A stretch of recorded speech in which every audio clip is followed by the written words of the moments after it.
Sziasztok! Itt vagyok minden lány kedvenc boltja előtt. Találjátok, hogy hol? Már láthatjátok a kiírást is, a zebrát a kirakatban. Ez már a 2011-es nyári kollekció kirakata. Nagyon jó napunk van ma is, mint mindig, mert Párizsban minden nap csodálatos. Ez az első estém, úgyhogy még jó sok időt eltölthettek itt, úgyhogy izgatott vagyok. Nagyon jó idő van, január vége, és mégis 9 fokot mutatnak a hőmérők, úgyhogy eléggé meleg van, tehát nem is fázom, úgyhogy jó. Angel battás kabátot viselek, ami a legújabb kollekcióból való. Szép kis maslis dobnám. Na jó, megmutatom nektek, hogy hány kirakat van. Megmutatom, hogy hány kirakat van, mert legalább 6 kirakat van itt a Louis Vuitton előtt. Úgyhogy nézzük meg mindent. Jó.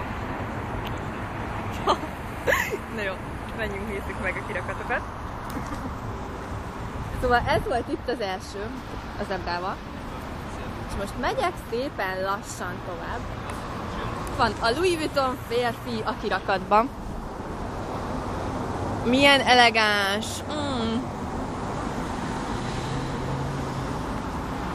És megyünk tovább. Közben láthatjuk itt a Champs-Élysées-t.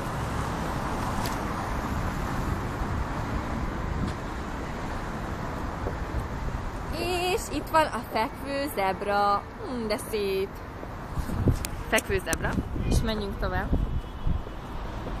Itt van egy Louis Vuitton-os outfit. És a táskák a nőnek a fején. És megyünk tovább. Ó, mennyi Louis Vuitton-os táska egy helyen. És ezek a sálak mennyire gyönyörűek.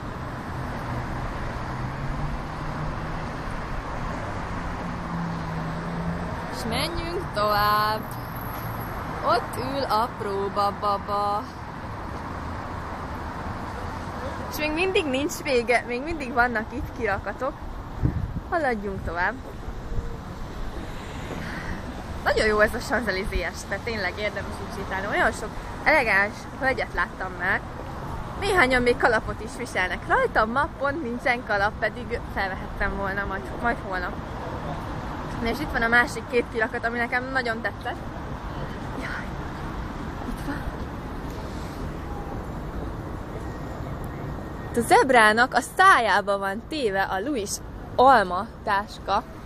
Már ha alma annak a neve. És menjünk tovább. És ez meg a legelső kirakat, amit megpillantottam már a taxiból.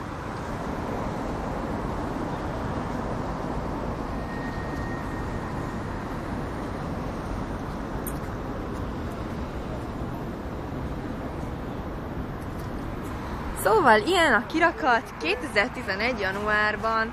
Champs-Élysésről jelentkeztem. Jó éjszakát!